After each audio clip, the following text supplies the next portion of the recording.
2021-22 সালে নদী নৌকা রিলেটেড একটা প্রশ্ন ভেক্টর থেকে বুয়েট ভর্তি পরীক্ষা আসছে। তো তাহলে আমরা একটু কোশ্চেনটা দেখি।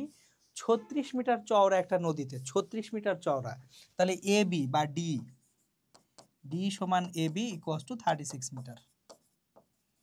এই 36 মিটার চওড়া নদীতে VB equals to 10 metre per second বেগে, ভিবি মানে হচ্ছে নৌকার যে বেগ সেটা 10 মিটার পার সেকেন্ড। ওকে, ভালো কথা, VB equals to 10 metre per second বেগে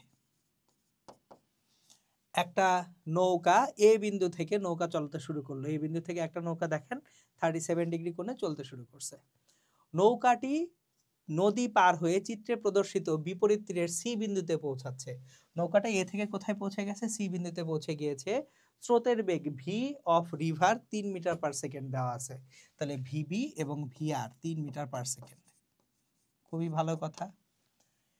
এখন বিসি দূরত্ব নির্ণয় করো। আমাদের এই বিসি দূরত্ব নির্ণয় করতে হবে। এখন দেখেন বিসি দূরত্বটা কি এক্স অক্ষ বরাবর অতিক্রান্ত দূরত্ব না? তাহলে এক্স অক্ষ বরাবর অতিক্রান্ত দূরত্ব আমি কোন অক্ষের বেগ দিয়ে পাবো? এক্স অক্ষের বেগ দিয়ে পাবো। তাহলে এক্স অক্ষে বেগ কয়টা? দুইটা। একটা হচ্ছে স্রোতের বেগ ভিআর, আরটা হচ্ছে নৌকার বেগ ভিবি, এইটার অনুভূমিক উপাংশ কজ আলফা।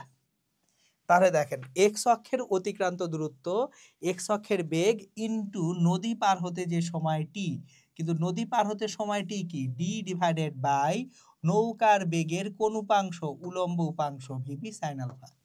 সূত্র মুখস্থ রাখতে হয় না, সূত্র বুঝলেই পারা যায়। আমি আবার রিপিট করতেছি সূত্রটা। দেখেন আপনি কোন অক্ষে অতিক্রম করতেছেন দূরত্ব? এক্স অক্ষে। বিসি হচ্ছে কোন অক্ষে? এক্স অক্ষে। তাহলে এক্স অক্ষের দূরত্ব কি ওয়াই অক্ষের বেগ থেকে আসবে না এক্স অক্ষের বেগ থেকে আসবে? এক্স অক্ষের দূরত্ব এক্স অক্ষের বেগ থেকে আসবে।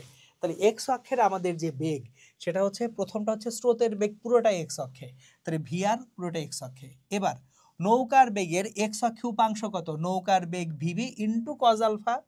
এবার এই পুরো বেগটাকে সময় দিয়ে গুণ করতে হবে। কোন সময়? নদী পার হতে সময়। আর নদী পার হতেও সাহায্য করে কোন উপাংশ? উলম্ব উপাংশ। তাহলে ডি হচ্ছে প্রস্থ ডিভাইডেড বাই, এখানে নৌকার বেগের উলম্ব উপাংশ আছে, নৌকার বেগ ভিবি, তার উলম্ব উপাংশ ভিবি সাইন আলফা। তাহলে এখন মানগুলা বসিয়ে দিই। ভিআর এটা দেওয়া আছে 3, তারপর ভিবি দেওয়া আছে 10 cos alpha cos 37 degree into D হচ্ছে কত? 36 মিটার ডিভাইডেড বাই ভিবি হচ্ছে 10 সাইন আলফা সাইন 37 ডিগ্রি। তাহলে আমরা এখন ক্যালকুলেট করে মানগুলো বসায় নিব।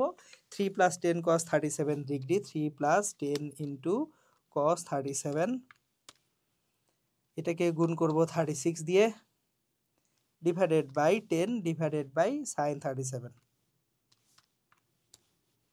65.72। বিসি দূরত্ব হচ্ছে 65.72 মিটার হয়ে গেল।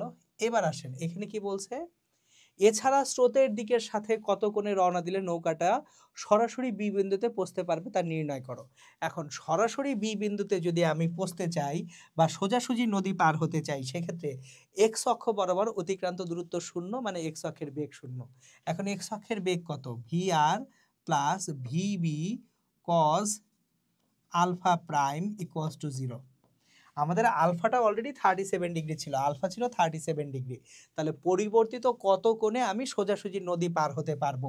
সো ভিআরটা ছিল আমাদের 3, ভিবি হচ্ছে 10 cos alpha prime equals to 0। সুতরাং এখান থেকে আমরা যেটা পাবো cos alpha prime equals to -3/10। So alpha প্রাইমের যে ভ্যালুটা হবে সেটা হচ্ছে শিফট কজ -0.3, 107.457 ডিগ্রি, 107.457 ডিগ্রি কোণে যদি রওনা হয় তাহলে অ্যাকচুয়ালি কি করতে পারবে? সোজাসুজি নদী পার হতে পারবে।